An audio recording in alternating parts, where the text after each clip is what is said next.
Iran की ताकत को हल्के में लेना अब अमेरिका और इजराइल पर बहुत भारी पड़ चुका है। फाइनेंशियल और मानवीय नुकसान तो हुआ ही है, लेकिन अमेरिका की साख पर वो बट्टा लगा है जिसे अमेरिका चाहकर भी भविष्य में कभी मिटा नहीं पाएगा।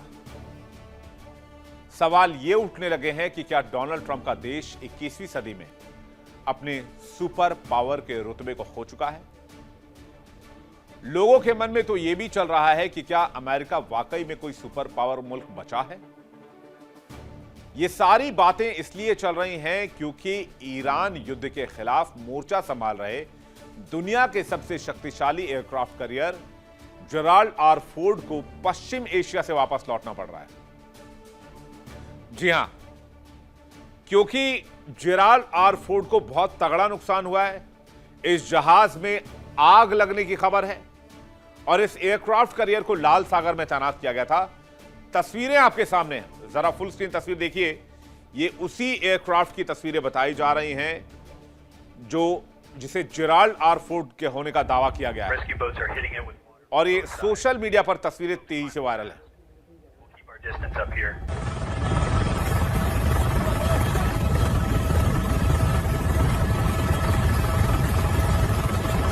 Flames forward section looks completely torn open. Rescue boats are hitting it with water from both sides.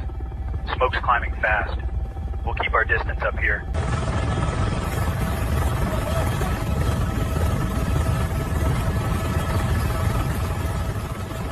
Flames forward section looks completely torn open. Rescue boats are hitting it with water from both sides. Smoke's climbing fast. We'll keep our distance up here.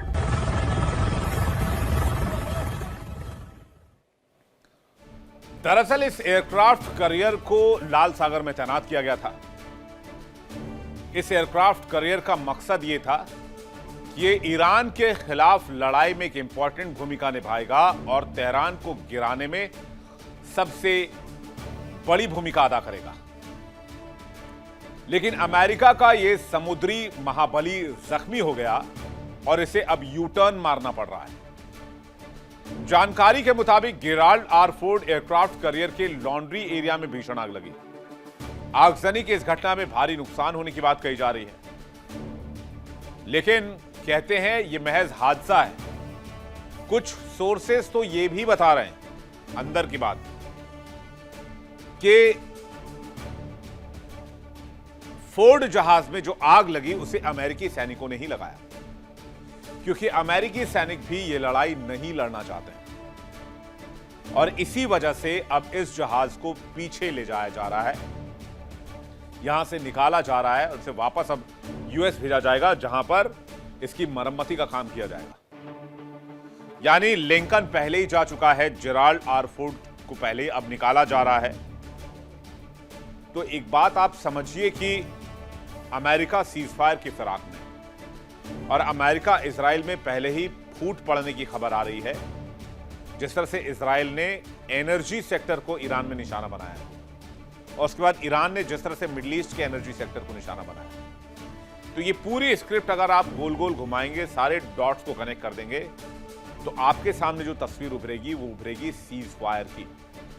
America ये कह के यहां से चला जाएगा कि जंग जीत चुके हैं, आयतोला अली खामनी को मार दिया और ईरान की टॉप लीडरशिप को हमने खत्म कर दिया, रिजीम हमने हटा दी और अब ईरान की जनता ताकत अपने हाथ में ले ले। ये पूरी स्क्रिप्ट ऐसे ही तैयार की जा रही है और दावे के साथ कह रहा हूं यही होने वाला है। आप देख लीजिएगा, हफ्ते भर के अंदर ये सारी चीजें ऐसी ही लिखी जाएंगी, क्योंकि ये जो जेराल्ड आर फोर्ड जहाज आप देख रहे हैं, ये महज हादसा नहीं है। कह रहे हैं इसको नुकसान पहुंचाने में अमेरिकी सैनिकों का ही हाथ है। सच्चाई तो यह है कि दुनिया के सबसे विशाल और शक्तिशाली एयरक्राफ्ट कैरियर को ईरान के युद्ध के मोर्चे से हटा लिया गया और यह अमेरिका के लिए बहुत बड़ा सेटबैक है। ईरान के साथ जारी युद्ध के बीच अमेरिका को एक ऐसे मोर्चे पर झटका लगाया जिसे सैन्य विश्लेषक मनोवैज्ञानिक और रणनीतिक नुकसान के तौर पर भी देख रहे हैं। दुनिया के सबसे बड़े और सबसे आधुनिक विमान वाहक पोत यूएसएस जेराल्ड आर फोर्ड पर लगी आग और मरम्मत के लिए बंदरगाह की ओर लौटने का फैसला लिया गया है। जो इस संघर्ष में अमेरिका की पहली बड़ी कमजोरी के संकेत के तौर पर सामने है। अब बताया क्या गया है वो जान लीजिए। बताया यह गया है कि युद्ध के 18वें दिन यह घटना तब हुई जब अमेरिकी नेवी का अत्याधुनिक विमान वाहक पोत रेड सी में तैनात था और ईरान के खिलाफ ऑपरेशन में सक्रिय भूमिका निभा रहा था। जहाज के अंदर लॉन्ड्री एरिया में लगी आग को काबू करने में घंटों लग गए। इस दौरान 200 जवानों को धुएं की वजह से दिक्कत हो गई, जिन्हें इलाज के लिए भर्ती कराना पड़ा, जबकि एक सैनिक को गंभीर हालत में एयरलिफ्ट करना पड़ा। अमेरिका भले ही दावा कर रहा हो कि जहाज पूरी तरीके से ऑपरेशनल है, लेकिन हकीकत यह है कि इतने अहम समय में इसका मरम्मत के लिए जाना एक बहुत बड़ी रणनीतिक चूक है, खास तौर पे तब जब यह पोत अमेरिकी हमलों का मुख्य केंद्र था और इसमें 75 से अधिक लड़ाकू विमान, जिनमें F-18 सुपर हॉर्नेट जैसे अत्याधुनिक फाइटर जेट शामिल थे। क्योंकि इस एयरक्राफ्ट कैरियर की ताकत बहुत बेमिसाल मानी जाती है। सबसे मजबूत एयर डिफेंस सिस्टम है, इसमें सी स्पैरो और रूलिंग एयर फ्रेम है, मिसाइल लॉन्चर है, दुश्मन की एंटी शिप मिसाइलों को रोकने में सक्षम है और ये करीबी खतरे से बहुत जबरदस्त सुरक्षा देती जहाज पर 3 MK-15 फेलेनिक्स सिस्टम मौजूद है। 20 मिलीमीटर का radar guided auto cannon gun है। हवा और समुद्र से आने वाले खतरों को नष्ट करने में पूरी तरीके से केपेबल है। छोटे हमलों के खिलाफ तो अभेद्य सुरक्षा है। 4 MK-38 मशीन गन लगी है। तेज से आने वाली नावों से सुरक्षा करती है। मजबूत एयरविंग कैरियर पर कई फिक्स्ड और हेलीकॉप्टर एयरक्राफ्ट कैरियर तैनात है। 3 squadron FA-18E super hornet, 1 squadron FA-18F super hornet इसमें रखे गए हैं। इलेक्ट्रॉनिक वॉरफेयर में भी ये बहुत जबरदस्त है। 18G Growler electronic attack system है। दुश्मन के रेडार और कम्युनिकेशन सिस्टम को जाम करने की ताकत है।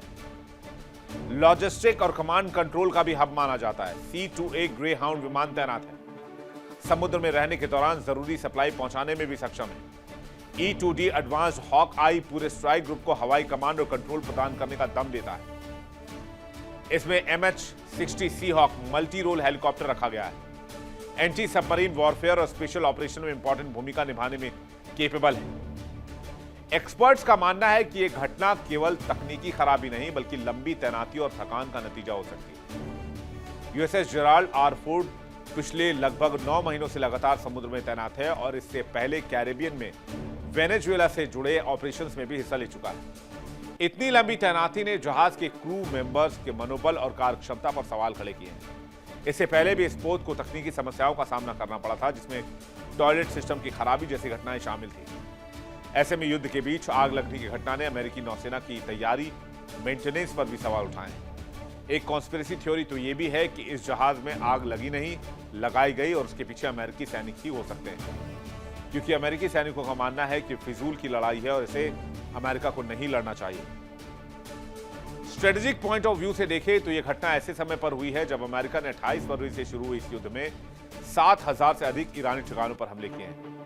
इस आक्रामक अभियान के बीच उसका सबसे अहम युद्धपोत अस्थायी रूप से पीछे हट रहा है, जो ईरान के लिए मनोवैज्ञानिक बढ़त के तौर पर देखा जा सकता है। हालांकि अमेरिकी नेवी के पास अन्य युद्धपोत भी मौजूद हैं, जैसे कि USS नॉर्मैंडी और USS थॉमसन हंटर, लेकिन USS जेराल्ड आर फोर्ड जैसी क्षमता और मारक ताकत किसी दूसरे जहाज के पास नहीं है। ऐसे में इसका अस्थायी रूप से हटना ऑपरेशनल गैप पैदा कर सकता है। तो क्या मिडिल ईस्ट में अमेरिका को सबसे बड़ा नुकसान हो चुका है? मेरे हिसाब से ऐसा हो चुका है।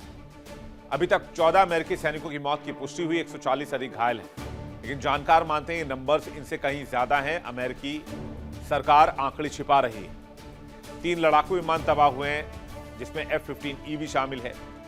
KC-135 रिफ्यूलिंग एयरक्राफ्ट भी क्रैश हुआ है। कतर में hi tech AN FPS-132 radar system तबाह हुआ है। UAE में थर्ड मिसाइल डिफेंस सिस्टम को नुकसान पहुंचा है। $1.1 बिलियन का रेडार सिस्टम ध्वस्त हो गया है। 22,000 करोड़ रुपए का डिफेंस सिस्टम प्रभावित हो गया है। बहरीन, कुवैत, कतर, UAE और जॉर्डन में तबाही है। 17 अमेरिकी सैन्य ठिकानों को भारी नुकसान पहुंचा है। इस पूरे घटनाक्रम ने अमेरिका की सैन्य रणनीति पर भी सवाल खड़े किए हैं। अमेरिकी सीनेट की इंटेलिजेंस कमेटी में उपाध्यक्ष मार्क वार्नर ने भी लंबी तैनाती और सैनिकों पर बढ़ते दबाव को लेकर चिंता जाहिर की है। उन्होंने इस हमले को, इस जंग को नीतिगत चूक करार दिया है। भले ये घटना सीधे तौर पर युद्ध के मैदान में हार नहीं है, लेकिन इससे बड़ा साख पे बट्टा क्या हो सकता है?